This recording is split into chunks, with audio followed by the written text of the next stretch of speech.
cooking with Bouka. Please subscribe, share, like, leave a comment. Right. So today we're gonna fry some fish outside because fry the fish in the house, stink up the whole place. So we're frying the fish outside. I set up a little thing like Jamaican style, or we normally set up a fireplace. I didn't want to set up the whole grill for this little, maybe 3 or 4 or 5 fish.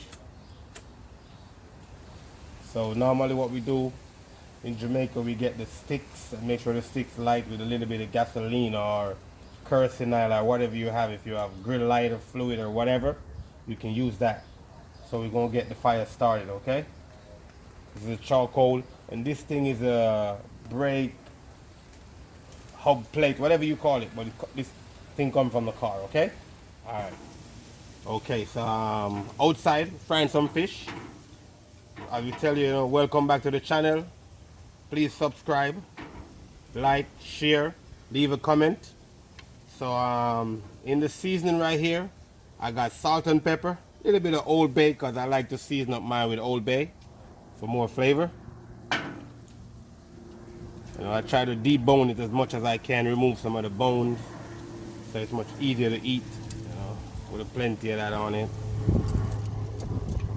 That up. Use that up. I put a little bit cut on the side so it doesn't curl up when you fry it, okay? And one of the reasons why you saw this paper on the bottom, so it loses some of the water onto the paper, so when you drop it into the oil, it doesn't splash up and burn you, okay? Yeah. All right. So we put it in the pot now. As we talk about the water not being on it, you don't want the water on it, okay? It's gonna get burned. Your oil gotta be hot as well, okay? That's what we're looking for. See that bubble coming up? Nice. Fine, okay? You got it?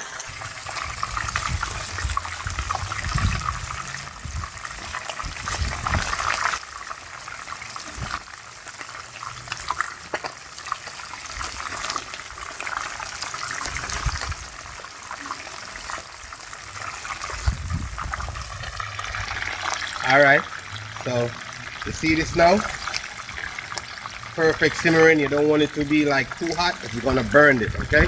So you gotta keep it at a level that you sell it bubbling. It's not over like frying too much or it's not burning on the bottom, okay? We're gonna Escovitch this, so we want to get it a little bit crispy than normal. If you don't want yours to be crispy, then you get less time. So for me, crispy on each side like 4 to 6 minutes. For you can do probably like 3 to 2 minutes, all depends on how hot it is, and get it going, okay? All right, yes, so this is what you're looking for on the sides, yeah? Crispy, you see that? Very crispy on each side. Not burned, golden brown complexion, okay? Golden brown, not burned. Crispy, so this is like 5 minutes on one side. I'm gonna give another 5 minutes on the other side. And it all depends how big the fish is. If it's a bigger fish, you're going to need more time on it. Okay? That's how it works. Alright, so these are ready. So I'm pulling them out now. Put them in the pirate dish. Try to drain the oil off them as much as you can when you take them out of the oil, okay? You don't need a lot of oil on them when they go in there. Drain the oil off. You see how beautiful they is? Look at that. Oh my God, it's nice, huh? Very nice. Like that. Okay. So we're going to put some other more in there. I did in the first what I have in this pot. I got Scotch bonnet right here, bay leaf, and some allspice seed for flavor, okay? And to keep the fish from being taste raw enough, you know what I'm saying? So let's do it again. We're going to do it again.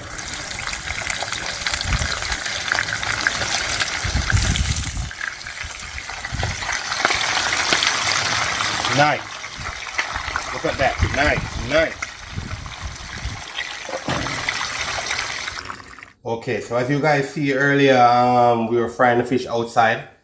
Now we move back inside. We're gonna make the Escovitch for the fish. This is the ingredient for the Escovitch. I got Scotch bonnet, which you guys call habanero peppers. I got a little bit of thyme, a little bit of bay leaf. I got some scallions. I got carrots, onions, and this is the rest that we're going to put inside of it. I'm going to show you a picture of it when we make it. I'm going to put maybe half or 3/4 of it into a jar, and you can keep for up to a month, and you can reuse it just like pickle pepper, pickle liquid, whatever. This is a little bit of salt. You're not going to put so much, but salt to taste. And don't forget the fish is already seasoned, so don't put too much salt in there. And this is vinegar, distilled white vinegar, okay? All right. And this is olive oil, just for flavor. Ratio of oil to 1 cup distilled to 1/4 cup oil, okay? That's the ratio on it.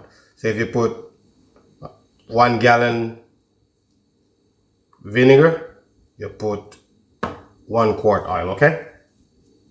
All right, 1 to 1/4. All right, okay. So we're gonna cut these cut. Julian.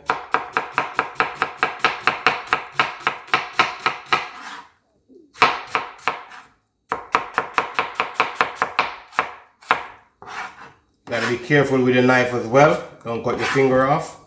Don't try to do what I do, because I'm a professional. Okay? If you can't do it that quick, take your time.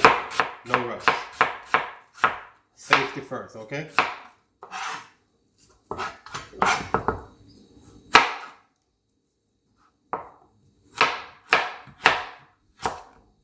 So everything get Julian, okay? See that? You gotta be careful as well when you cut these carrots as well. If you have a mandolin, you can use a mandolin, and there's a connector for shredding on the mandolin. You can use it as well, okay?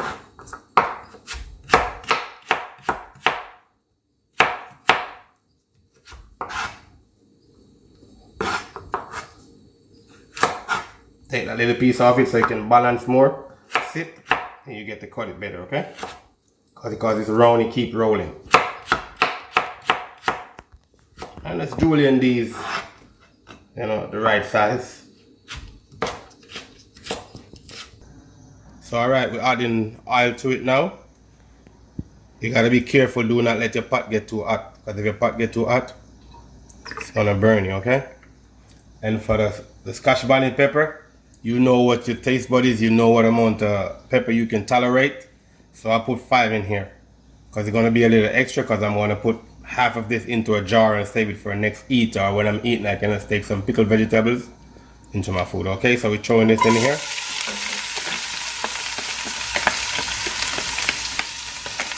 All of that.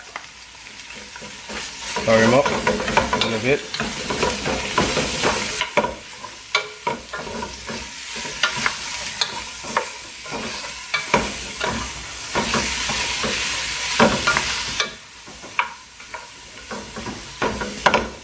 Make sure the oil that you have in there can coat all the vegetable in here. If not, add a little bit more oil. But the ratio that I gave you is supposed to be a perfect ratio for this, okay? Yep. See that? Everything is fully coated. I do them Julian. Normally we try to do them Julian all the time. You know, you can cut them a little bit thicker if you want. All you do is cook them a little bit more. Alright, so this vegetable is perfect. It's not fully cooked. And the oil is perfect as well. You can't see any on the bottom because everything is within the vegetables right now. So I'm gonna add the white distilled vinegar.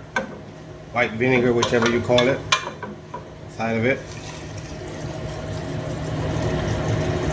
Alright, I think that's good enough. Stir it around.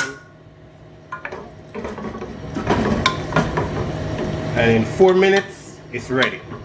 Okay? 4 minutes. So that's what you want to see. The vegetables, you can feel it as well. A little bit like half cooked, not fully cooked. Okay? Because you need a crunch to it when you bite into it as well. Alright?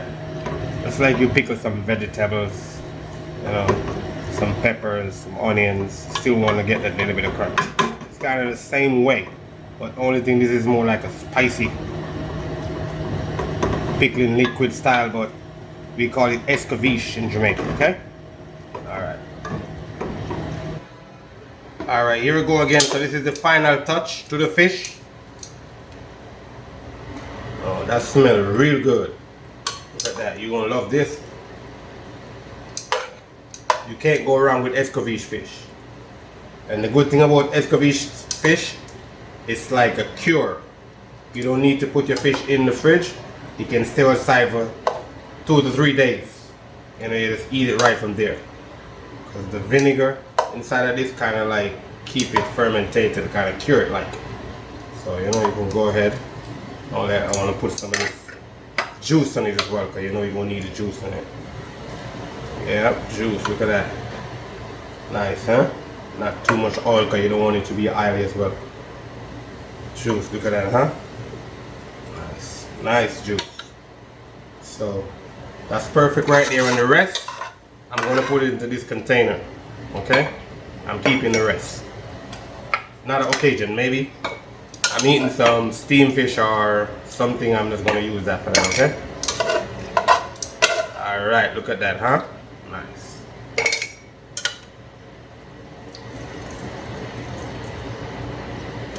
Okay. Finishing product. Look at that. And any extra you have, you can keep it for another time. Smells great. You guys should be here with me right now to smell this and to have some of this. So good.